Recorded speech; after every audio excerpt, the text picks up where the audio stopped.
Okay, so welcome. We are in here with Bekkie Graham. I've got to know Bekkie quite well, I think, over the last couple of years with some of the work we're both involved in, and finally got to meet Bekkie in person on Monday for the first time. We did, didn't we? Yeah. So that was fun, and I'm going to. Bekkie will tell her own story. We are welcoming questions, so you can put questions in the chat or save them for later, because Beckie's more than happy to take your questions. So Bekkie, tell us a little bit about yourself, who you are, and tell us your story. How did this all come about, your studies that you've been doing? And I'm just going to let you run with that. Just before we start, or before I start, are you happy for you don't mute people so they can't talk? Because I'm just happy for people to actually just interrupt and ask questions if they want. Well, just I think let's use the hand raising feature. Yeah, and okay. They can. We're not going to keep. So can you just tell me then, because I won't be able to see that, will I? So okay. So yes. So cool. Brittany is here and I'm here. Although I might nip out for a few minutes, but we're both. There's two of us here to help you. Cool. Okay, so if anybody wants to ask a question, then they can just raise their hand on the reactions thing, and I'll kind of pause and stuff, because I know when you wait until the end, sometimes it's kind of better to ask the questions when somebody's talking or showing stuff. So right, okay, so first of all, I'm really sorry about the background, but I'm at my mom's and her office is absolutely disgusting. It's like there's yoga mats and piles of paper and stuff everywhere, so I've blurred it, so hopefully you can't see it too much. Right, so basically I'm going to explain first of all who I am. So some of you will have seen my work on some of the home ed groups and some of you may not have. So I home educate my 4 children in Cornwall.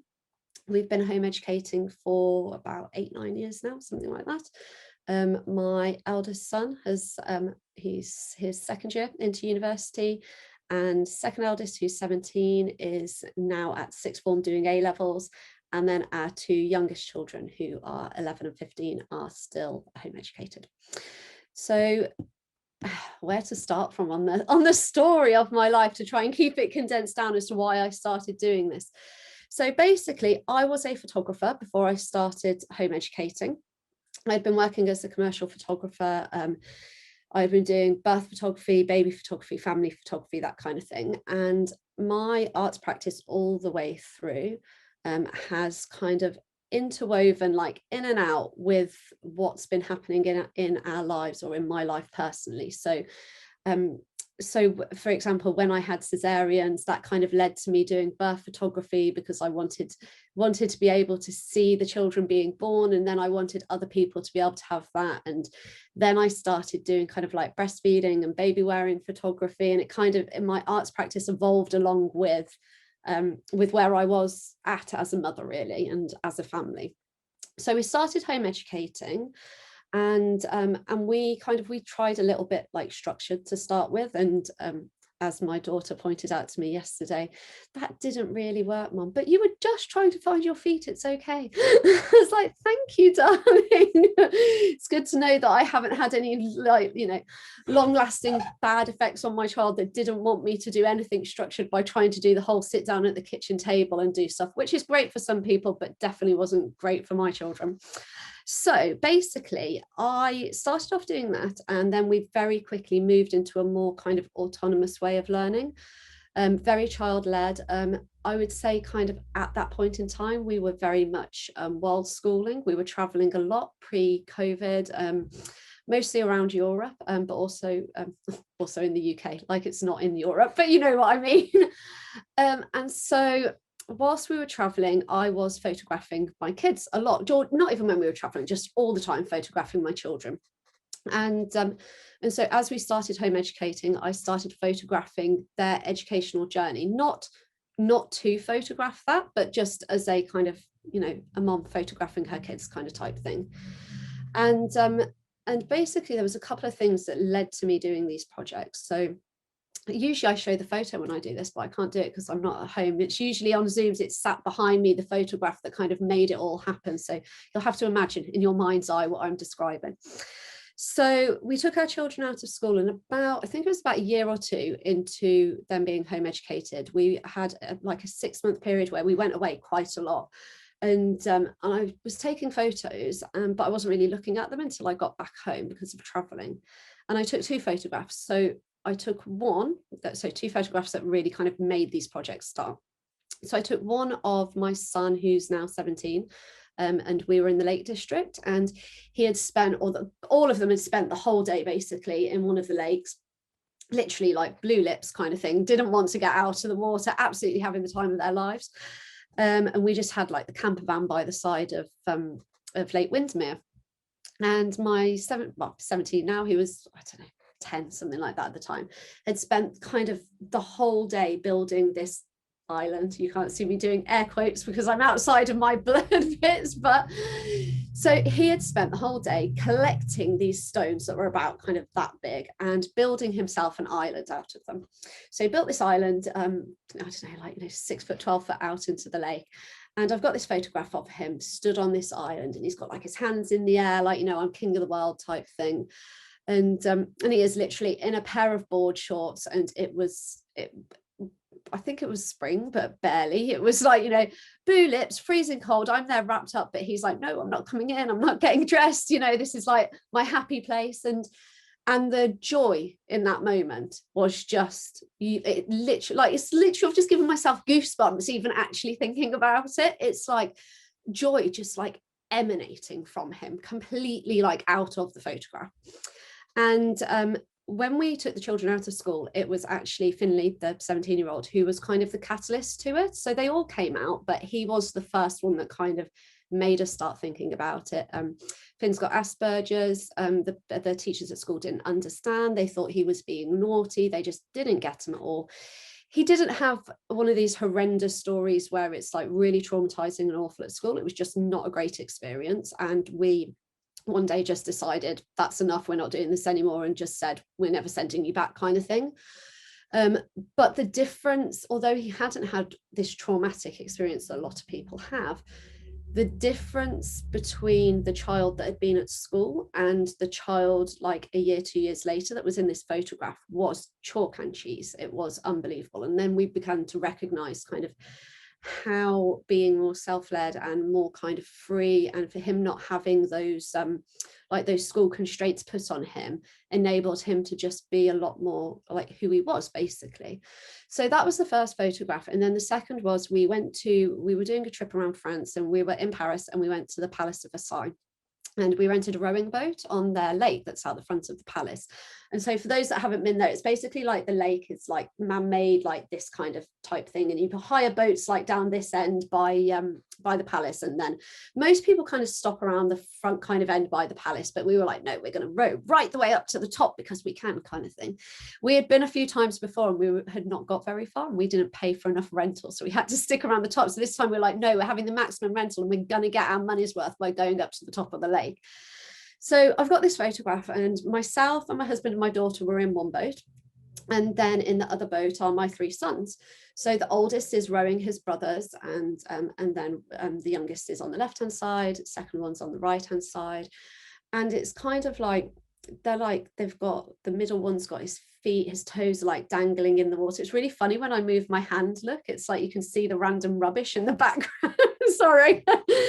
So my little one's like falling asleep kind of thing on the side of the boat, and the middle one, who has the Asperger's, who had been taken out of school, like, the catalyst of it, he's kind of got his leg like hanging over the side of the boat like this, and his toes are just dragging in the water, and it's just perfection. It's like the perfect life. If you could imagine what you would want education in any of its forms, wherever it's like happening, if you could just imagine what would be your idea of perfection of a moment, that's what it was. And when I got back and I looked at it, I was like, oh, I've literally photographed our educational philosophy without meaning to. So it was the really simple things that are easy to kind of, quantify. It was art, and it was culture, and it was history, and it was traveling, the things that we thought we were going to home educate for originally. But then it was much more than this. It was about this kind of, this visualization of us at one end of the lake, where, or whatever you class it as, pond, I don't know, us at one end of the lake where there were a few people around, but there wasn't too many, you know, there's some swans, there's a bit of nature around, gardens and stuff. And then you've got this art and culture and everything that we're surrounded by and in the background. And then in the background, you can see all the other families in their boats. And so it's like, they're there and there's people there and you're connected to them in this moment and in this place. But even though you're connected to these people, we were inside this bubble of our family that was just this moment of literal, oh, I'm going to cry, I'm feeling quite emotional, I'm quite tired today, so if I cry you just have to ignore me.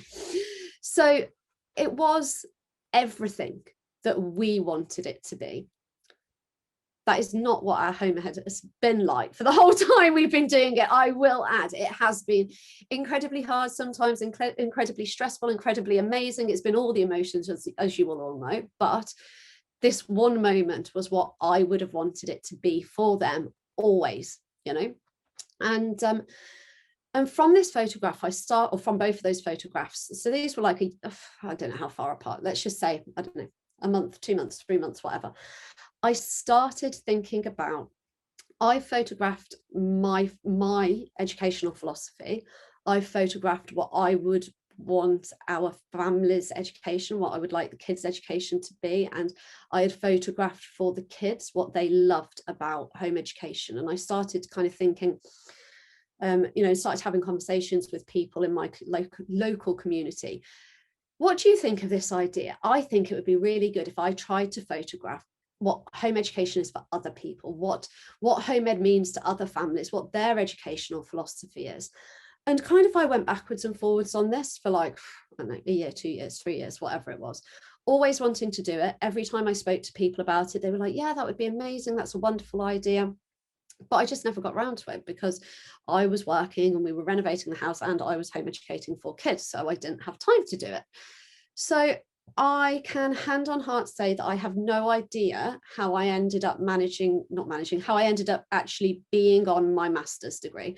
It was like one day I was thinking, oh, I'll just Google it and have a look at this because an advert popped up for a local university that did online masters. And I think it was on Facebook. And the next thing I know, it was like 6 months through a master's. I was like, don't know how that happened. But what I do know, the thought that I had was, if I go to do this master's, so for a start, I didn't do A-levels and I didn't do my BA. I essentially home educated myself photography. And so I got in on my work experience. That's how they kind of said, yes, you can come. But what I knew that I wanted to do was I wanted to make time for myself to be able to create this project that I knew that whilst life was as it was at that moment, it was just never going to happen because I just couldn't give myself the time that I knew it would need. So I went in totally and utterly naive, thinking that I was going to create a book of alternative education that had like individual chapters. So like a chapter on our personal journey, a chapter on home education, a chapter on like alternative schools and provision. It was so naive how little work I thought I was going to do. I find it literally hilarious now how bad I was actually prepared for what I was going to do. So I get onto the MA, no idea how I'm there. And then I started creating projects initially around home education, thinking I would move on to alternative education as a whole. I am still, so this was in 2019, so what, like 3 years or whatever, 4 years later, whatever it is, I am still working on home education. That's how naive and how bad my planning for what this was going to be like was. So I went into the MA and I spent the first module photographing lots of different things. So I photographed my own family, a local home educating group. I photographed a world schooling family that were doing a house sit in the south of France, just kind of trying to find my feet. What did I want these photographs to look like? How did I want them to feel? How were people on the course taking them, getting a bit of feedback?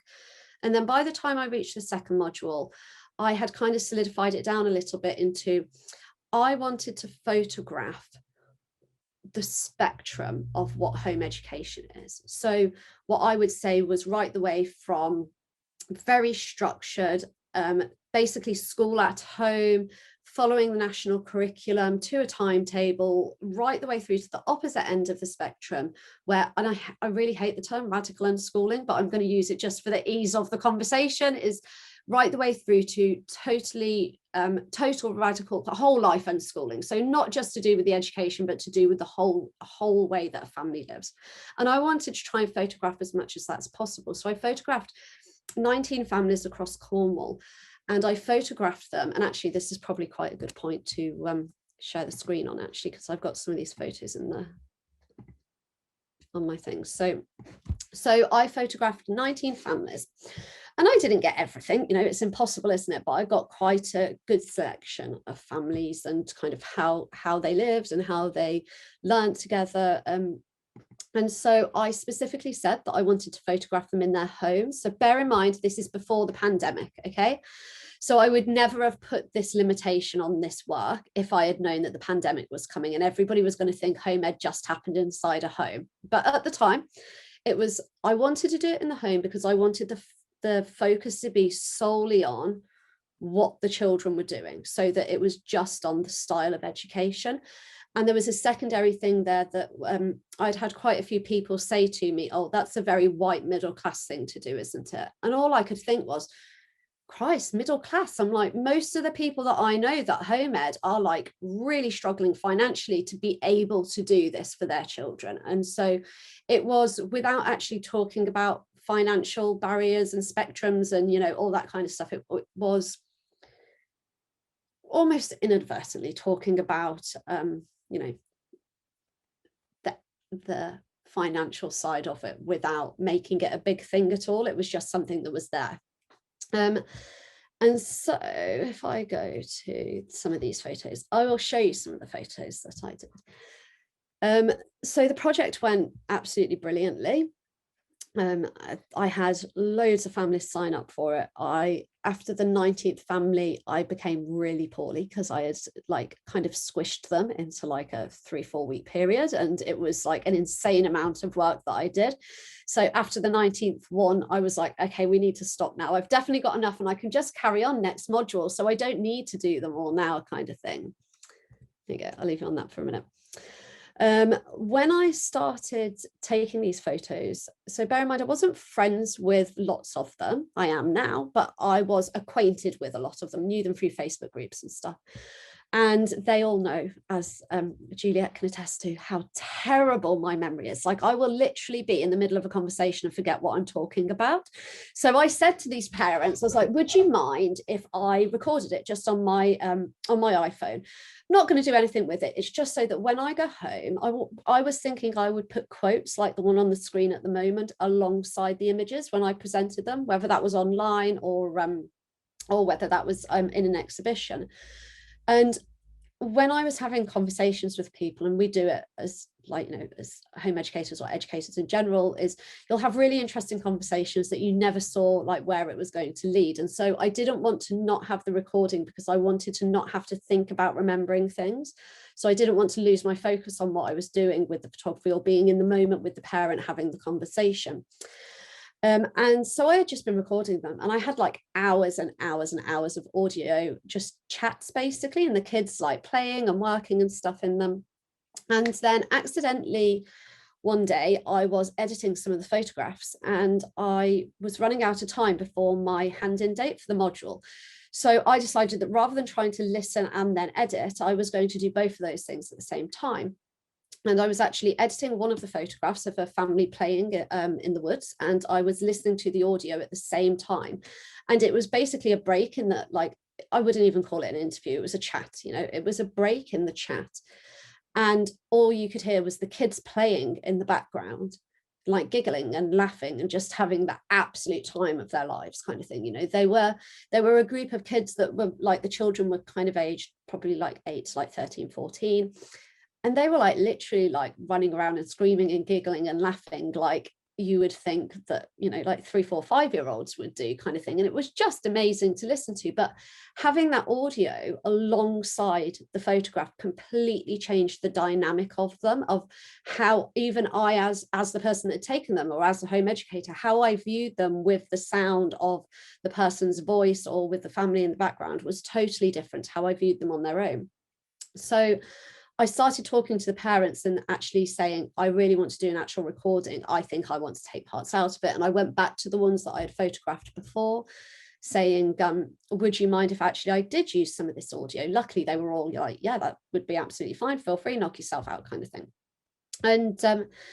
And so I ended up presenting them so the audio interviews alongside the photographs for that first module. And then I don't know if, oh, this is my daughter. She's a big animal fan. So these are all from the first set, these ones are. So I was very, just from the artistic point of view, I was very keen on using light and shadows in these photographs to talk about how, in my mind, it was kind of like metaphors for how the public and how the government view home education compared to how we view it. So this kind of, that they see it as this dark thing, we see it as this light thing, you know, that is this kind of light of being within your kind of family bubble and within this community. And that's what I was kind of portraying. So the second module, this photograph here is from, the third module. I decided that I wanted to photograph families that I was seeing on Facebook. So we're in the pandemic now, by the way. So I couldn't continue that previous project. So I had to do a new one. So I had been seeing people on Facebook, on my Facebook profile or feed, saying, I'm really enjoying homeschooling. I'm using their term, not mine. I'm really enjoying homeschooling. Is anybody else really enjoying it? And loads of people would be like, no, I hate it, kind of thing. But in all those threads, there was always people that were going either, oh, it's all right, but my kids are absolutely loving it. Or the parents were like, we absolutely adore it. The kids adore it. I'm thinking of continuing it afterwards. And I was seeing this more and more as the weeks were going on. So my the break in between the two modules was basically the first lockdown, and or the first bit of when the schools closed. And so I put a shout out on Facebook saying, I'm thinking of doing a small project on families that were not home educating before the lockdown.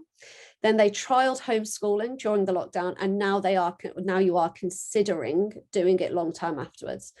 So I had a few, not as many as with the other project, but I had a few people that responded to me. A couple of them couldn't do it for various reasons. And I ended up with 5 families that contributed to the project.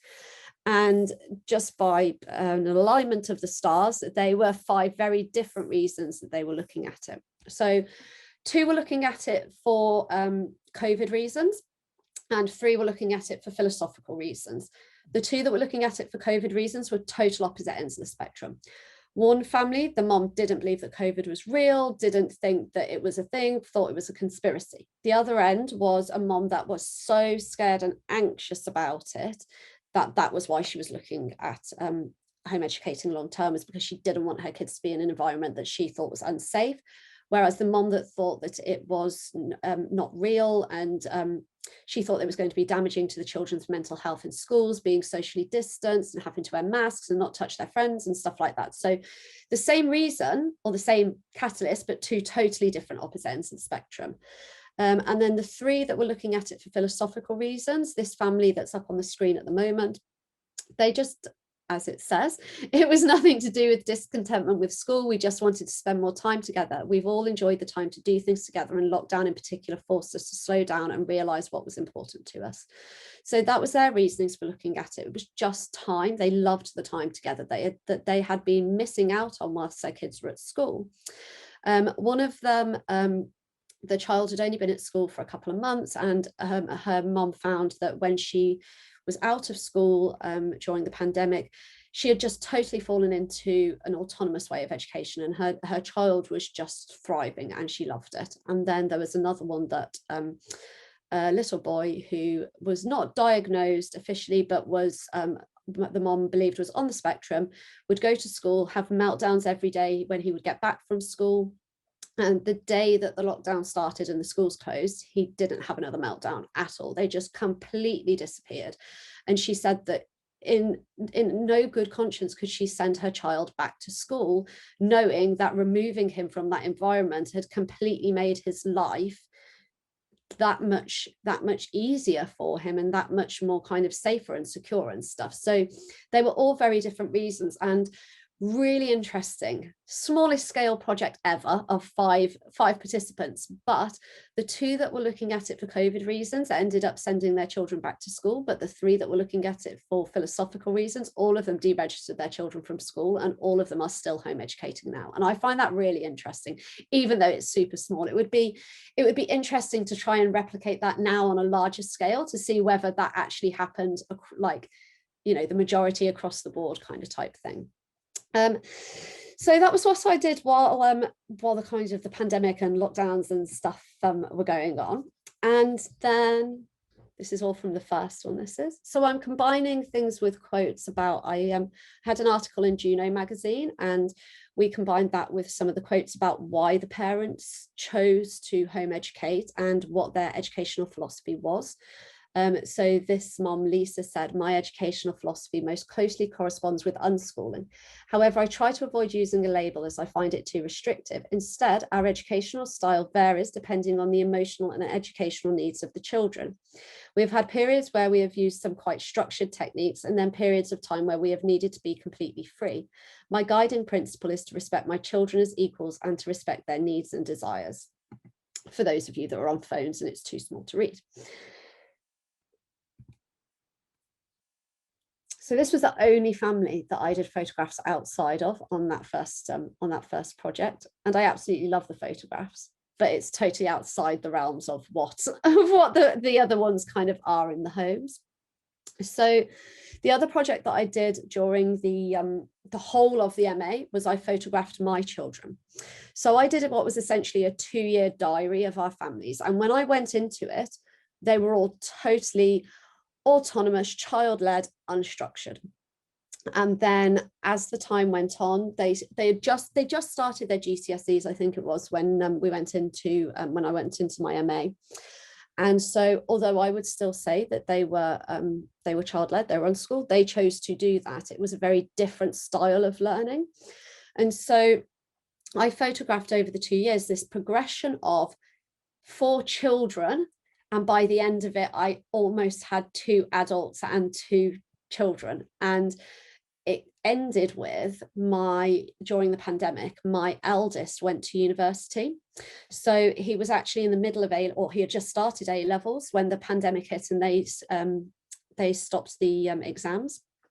And we were kind of like, okay, what can you do then? You can carry on as you are. He couldn't get predicted grades because he was completely self-led. And so it was like, well, your choices are take a year off and just see what happens, and then, you know, have a gap year, just enjoy yourself, go back to it. You've been working really hard on your GCSEs, just, you know, or you can, we can see if we can get you some tutors, or you can just carry on as you are and hope that it kind of finishes. And he was like, well, what happens if it goes on for another year? Which now looking back on it is hilarious. This conversation of, no, there's no way it'll be going on for another year, but what if it is, kind of thing. And so I said, well, you know, because he had taken an extra year to do his GCSEs to like what his schooled peers would have been at school, so a year extra. He kind of, because of that time that it had taken him, all of his year group, if he had been at school, was starting to do, well, they were going into university, basically. They were in their application stage. And so I said to Bodhi, I was like, well, you could just apply for university. So he had always known that he wanted to go to uni to go and study art. He didn't care what art he studied. He was just, his whole education was access through art. 2 seconds, sorry. And he always knew that he just wanted to be in a creative environment with people of, you know, roughly the same age as him, that he could bounce ideas around with, and he just wanted to be in that environment. And so I said, well, you could just apply to university. What's the worst that could happen? They say no, and then it's a smaller thing that you have to decide from, because then it is either you take time out or you carry on. There's no, you know, that was kind of it. So he decided to apply to university. And so the end of my project, which is called the Heutagogical Home, is my family completely changing. The dynamics of one child going to university altered our whole family, essentially. And I could never have foreseen the immensity of how it would alter our family dynamics, actually. It's a running theme here of me being completely naive of things, by the way. So I'm going backwards, and you'll see how these tie together in a minute. So this photograph was taken in about the first week or two of the MA, and I was trying to illustrate. And interestingly, none of my tutors got this. So it'd be quite interesting to see whether any of you guys have got this, although actually it says on it, so it's not, it's not quite so, you know. I'll read it out, don't worry, it's tiny. So we were in the Lake District, and we were stopping at a campsite, and my eldest son, and this is my youngest son, discovered that if they basically rolled up my youngest son in the hammock and like rubbed on it, that his hair went all staticky. And so it was this photograph that was just like, God, look at the ways that you can learn things, you know, that you can sit in, you can, and I know there might be people that are in schools, you know, that are, you know, alternative schools and school, you know, educationists, teachers, whatever here, so, or listening to this, so it's nothing against that, but it is a, when you are in school, you have a prescribed way of learning things. You have a set path of A to Z, and this is how you get there. And if in science you're lucky enough that you're allowed to do a practical, that is how you then do it, and that's the end of it. And it's kind of it's much less of a, like an ongoing conversation and like development of ideas to do specifically with practical assignments, basically. And I looked at this photograph and I was like, how amazing that they discovered this thing by total accident, completely on their own, with no adult intervention at all. And from this, my middle child then came in, started talking about electricity and static and how it all works, and explaining it to his younger brother. And it was just beautiful to watch and to listen to be fair, to just see that actually, if you just sat back as a parent and just let them carry on, they could teach, you know, that stuff that my middle child knew. I hadn't taught it him. He had taught it himself, watching YouTube videos and reading science books and all that kind of stuff, you know. And so the quote that goes along with this is, I started asking people that were like professionals in, like, outside of home educating parents, like educational professionals and psychologists and things like that, to kind of give their points of view on things. And this is from Jo, who runs Southwest Science School. She wrote like a bit about science for me. And I thought that it fit perfectly with this. So this would normally be at exhibitions, like on a quote board underneath the images. So it says, science, studying the structure and the behavior of the physical and natural world through observation and experiment.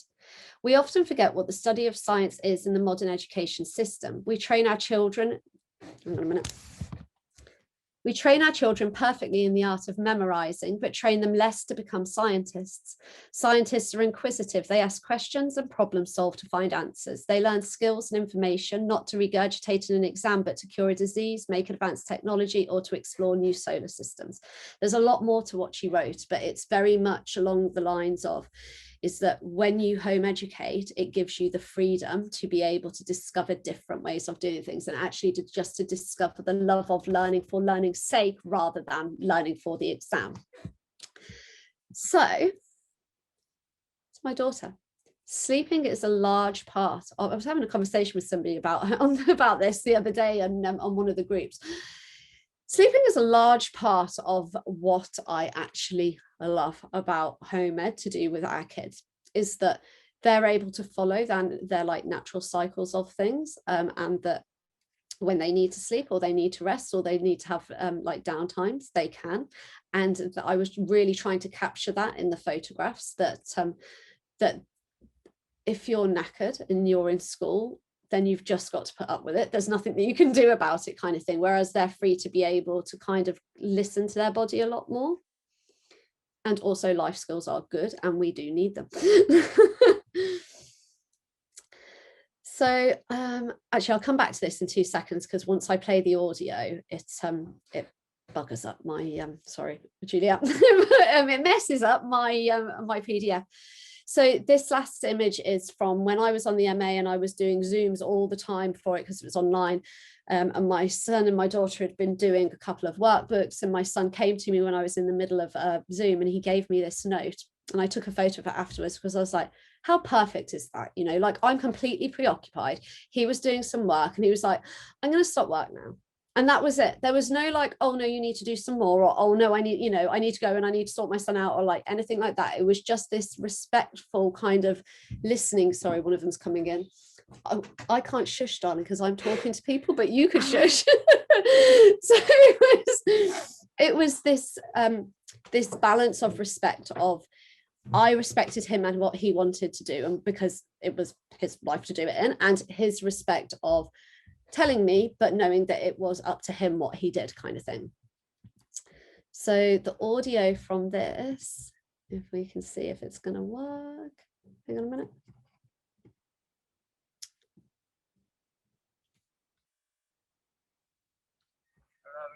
12, 13, 14, 15, 16, 17, 18, 19, 20, 21, 22, 23, 24, 25, 26, 27, 28. Come in. Ah, good job. That was fast. Right? So this is how. Let's stop sharing for a second. Got to stop it there because I am running out of time, and I want to see if anybody's got questions in a minute. So that's how in exhibitions, that's a very short snippet of one, but that's how the photographs are exhibited. They're exhibited with either QR codes that you can scan on your phone to listen to the audio, or they're exhibited with headsets where you can listen to the audio that accompanies them. And some of it is the children playing, some of it's them, like, you know, they'll do like Monopoly. I've got one where it's Monopoly and they're using it to do math. Some of them are actual interviews with the parents. Some of them are conversations that we've had or chats that I've had with the kids. It's a whole big mixture of stuff. So this brings me on to my current project that I'm doing, which is Heuristic Outcomes. So bear with me for a second, because I've got to find something. Are you wanting to stop the recording at that point, Bekkie? Yes. Or do you want to talk a little bit about your study, and then we can talk about it first? Yeah. And then we can stop the recording when you want to show images. That would be brilliant. Yeah. If you stop it, are you able to start it again afterwards or not? I can pause. You can. Awesome, brilliant. So, yeah. Yeah, I'll talk about it first then, because then anybody listening will have that bit. So my current project is called Heuristic Outcomes, and I should have said this at the start. This was really silly. The whole project overall is called Unschooled, a heuristic study. Not all of the people in it are unschooled. I use it because I want to have a book eventually, and or books it will end up being, and I needed a title that it didn't matter whether you were a parent, you were a child, whether you were a teacher, whether you were somebody working for a local authority, that you would see this word and you would have an understanding roughly of what was going to be contained within this project. So that's why I went with Unschooled. It still doesn't sit really comfortably with me because of the fact that it isn't what everybody is, but it was a means to an end basically, and it's worked very well. So, but which is why I put kind of the like byline in it of a heuristic study. So a heuristic means enabling a person to discover or learn something for themselves. And it started off that heuristic was about the children, and the children being enabled to discover things for themselves. Then it was about the parents, and it was about our own deschooling and enabling us to be able to let go of the kind of preconceived ideas we have about education, and essentially being able to deschool ourselves, which I think for me has been much harder as an adult than it was for my children. And then it became about educating the system, essentially. So local authority workers, government workers, teachers, anybody that was connected to education in any way that was, not outside the realms of kind of, it was the institutional education as opposed to, forest schools and stuff. So basically, where did I get to? Oh, I just went really dizzy then. So heuristic outcomes. I'm going to find the photograph of my son, Juliet, because it's perfectly fine to have. So don't stop recording. I'm going to share my screen. I will tell you when we need to pause it, okay? So as I said, at the end of the MA, my son was going off to university, and that was kind of the end of the heutagogical home and the start of heuristic outcomes. So along the same time period that Bodhi was applying to university and doing his application, Robert Halfon was doing the Education Select Committee inquiry and was talking about how we need to have a register of home ed kids because we don't know the outcomes. There's no research. We don't know what they go on to do. At one point, I don't know whether it was him or somebody else on the news, I actually heard one of them say, we don't know their what was it? We don't know their life chances or something like that. And it made it sound like they had some kind of terminal disease rather than that they had just had a different kind of education. It was like, they're okay, really, they're fine. So I listened to it and I just thought, do you know what? Try not to swear. So yes, Juliet, please try not to. So Juliet's daughter doesn't have to edit this for me. I thought, okay, you say there's no research, I will do the research and that will shut you up. Again, naive, but here we go. So I started photographing adults that had been home educated, and it's called Heuristic Outcomes, but it's not actually about the outcomes, to be fair. It is about what is success? What does success mean to different people? And most importantly, who should get to deem who is successful and who is not in life? And my opinion on that is that only the person whose life it is can say whether it is a success or not, because what one person wants is totally different to what another person wants, obviously. So this is my son Bodhi outside Falmouth University, and underneath it I've put how long he was in school for, how long he was home educated for, what GCSEs he got, what A levels he actually didn't get because he stopped, and then what he's currently doing at the moment. So to explain the thing about the qualifications on the bottom, because a few people have asked about it, it is not that I value those qualifications over other things. So some of the people in my project, so I've got over 60 people in this project now, and they're aged 16 to 45, and they are doing everything. I've got people at university, I've got people doing work apprenticeships, I've got people that are working for other people that are that have set up their own businesses. I've got people with, you know, qualifications longer than an A4 piece of paper. I've got people that have not a single qualification to their name. I've got people that are on long-term benefits. I've got people that are traveling around the world. Literally everything that you could think of, I've got. I did not say no to anybody that asked about being involved, because I didn't want there to be any prejudice on my side of I had to cherry pick people. So I've included everybody that's applied for it.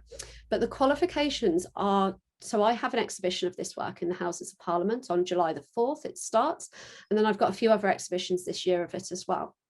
And although the home ed community is going to love this project and hopefully love this work and stuff, it isn't about educating our community, it is about educating the general public. It's about educating teachers, it's about educating government workers or public sector workers. It's about showing them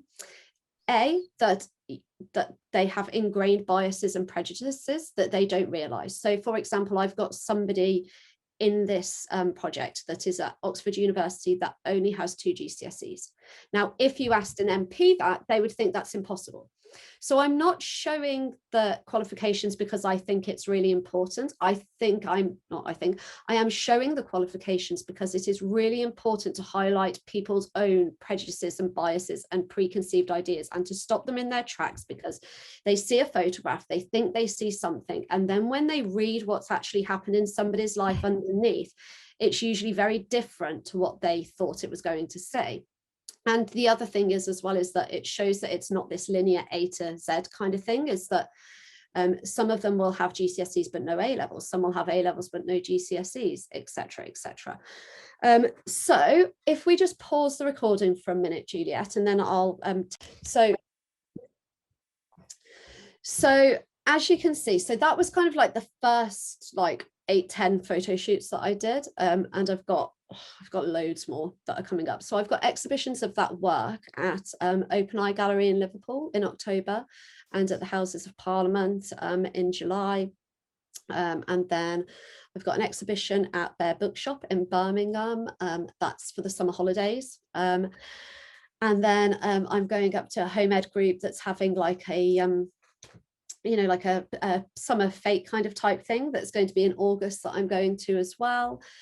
And so so I've got quite a few things that are on this, like over the summer through to kind of like October, November time. And I'm going to do one last screen share, because what I want to show people is this.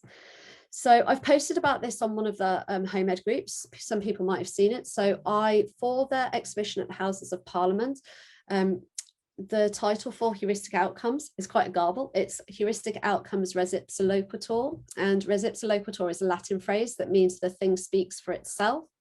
And it's something that in a speech during the pandemic, when Boris Johnson was grilled by a journalist as to how on earth he could sign off on funding Latin in state schools when the SEM provision was so dire, his reply was res ipsa loquitur, the thing speaks for itself.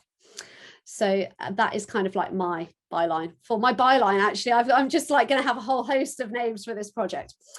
So for the exhibition at Houses of Parliament, I've commissioned a traditional sign writer, like like old fairground sign fairground ride signs, and like the old like fairground caravans that you would get.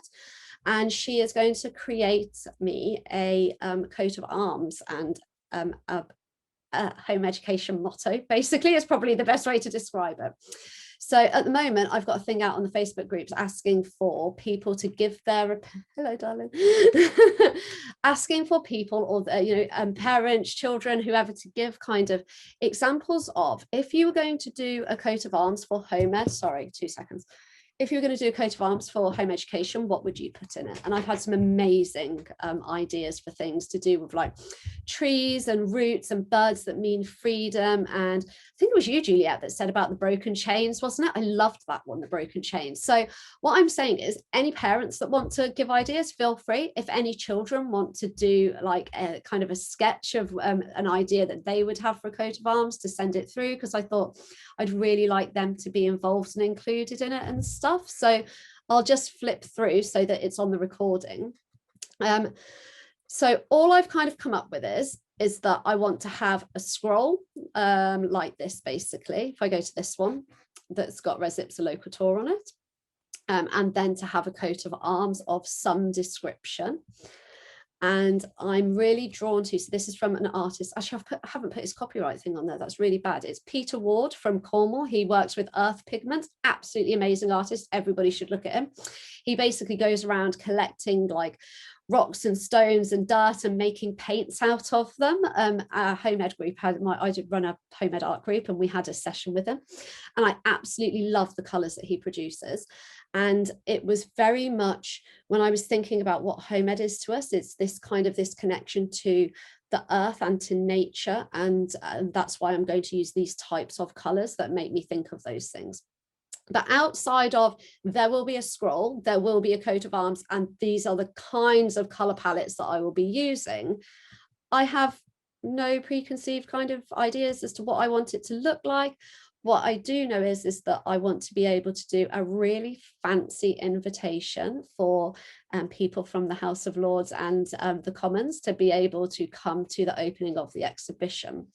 So if anybody's kids would like to put forward ideas that will possibly end up in the Houses of Parliament, well, no, their ideas might end up, but this will end up in the Houses of Parliament, then feel free to, share with me whatever ideas you have, kind of thing.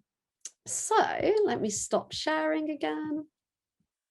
I think that's great, Becky, and perhaps we can just open up to questions. That's exactly what I was going to say. So if you want, you can either raise hands or put your question in the chat. Does anyone have anything? And I know Becky's quite happy for you to just start talking as well. Just jump in if you have any questions. That's absolutely fine. No questions. Come on, people. I'll actually send you an image that I created, Becky, once when it was in connection with a conference as well, like just trying to create images that, to me, like I've got one which is kind of like a prison cell, and the bars are broken and the children are running out in the fields. See, this is what I need. What I need to say about this, do send it to me. One thing that I do need to say about this is I cannot be seen to be lobbying in the Houses of Parliament. You're not allowed to do it. Yeah. So it's prompts for your thinking. So because those are sorts of things, images that I kind of try and Yeah. Like, how do I describe that to somebody? How do I kind of convey that? Because it's very hard to do something simple about something so profound. Isn't it just? I was thinking, like, all I kept coming up with was the kind of the whole, like the tree and the roots, and I knew that I would have flowers that symbolize certain things in it, mostly because my boys did classical civilization GCSE, and if I had to read another thing about the arapaces and the flowers on it, I think I would go mad. But it did create a really big interest in symbolism for me. So yeah, I think it's kind of that finding things, but lots of people have loads of different ideas, and it's kind of amalgamating lots of people's ideas. Yeah. Anyone else got anything they want to actually add? Just get the conversation. So yes, people can just start walking around Parliament on tours with my image on them. That would be amazing. Yeah, so apparently I'll be creating the t-shirts. Wouldn't that be good? Thank you, darling. So has anybody else got any other questions or anything? Or Julie? Sorry, I've not got my mic sort of hooked up because I wasn't intending to actually ask anything, so I was just listening, really. Your sound is great, Julie. That's okay. It's good to know, as long as nobody walks in and says something as they're walking through. Yeah, I just wondered, do you have any links you could share about your project for a coat of arms, your colour palette and things like that? So it's just that, you know, if people wanted to have a go, or they're sending something to you, knowing what kind of colour and what sort of thing you want is always a good start. But I can do that. The only reason, so I never actually intended to ask. It was just while I was typing the post up on Facebook, I was like, oh, this is a great idea, I'm going to put this in here. And obviously because of the schools bill and because of the exhibition, I've just been absolutely, like Juliet knows, because of like everything that we're doing together that's linked and stuff, inundated with work. So I haven't done anything, but it's actually a really good idea. And I will do literally like a really simple page on my website that kind of shows, like explains it and gives the idea and stuff. So Juliet, I'll be able to add the links to like web pages or something on the... Yeah, so there's if you go into the community groups, there are some groups that might suit and be appropriate, but I'm also like, so where the frequently answered questions are, there's also like a download page. So if you want to create like a Google Doc, something with a link, I can put the link on there for people to find. There's lots of places I can put it. And I just want to say, I'm a big fan of Julie's art. I love what she tries all sorts of things, and her daughter is following in her footsteps and just doing an awesome job. So I can see that Julie's brain is at work, thinking what you can do with it. Meredith Mike's life. It's okay, my daughter's just coming in. It's just something that if you've got anybody who's into art, and obviously there'll be a lot of artistic young people as well in the home ed community, but they need to have something to go on. Yeah, it's just like another idea for even, do you know what, even if you don't send it to me, they might do it and like not want to send it. Actually, I just thought, actually, it would be, I would like a link to Julie's art as well now, actually. somebody just wrote in the chat box. You can put your Instagram or whatever in the chat if you want, Julie. People can come follow you. Now. No, she's excellent. And I think the thing is perhaps just a little brief, so you know, and what the constraints are and that kind of thing would be just put out a brief, and we can help share that. Yeah. That would be brilliant, Julia. I'll get it done. I won't do it tonight. I've got to finish my Arts Council application. Otherwise, I won't have any money to be able to do the exhibition at Parliament. So, but I will sort out a page for you. I'll do it tomorrow, and then I'll send you the link over, and then people can download it. But I'll also put the link to it on some of the home ed groups on Facebook as well. So find it. And Julie's put her hashtags there in there, so it's very easy. It's just Julie Spriddle Art, so that's good. I don't need to share my links in the chat, do I? You guys know what they are, don't you? Well, I think if you want to create any documents or just you know, there's various ways we can put stuff on the conference site. I'm quite creative that way, like finding ways to do it.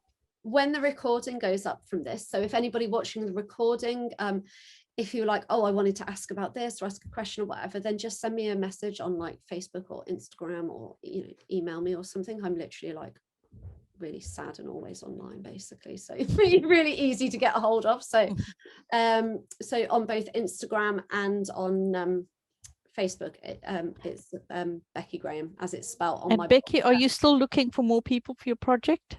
So heuristic outcomes, I'm still looking for people for, but I had to pause it for a little bit because at the moment I'm doing audio interviews with people about how they are anticipating that the schools bill will affect them. So I'm going to try and get that presented to some of the like MPs and ministers and stuff. So if you're interested, if you are an adult or got an adult child that was home educated, then just send me a message, probably to my emails better, which is Bekkie, spelled Bekkie at Bambino, BAMBINO-art.co.uk. There you go, try and remember it.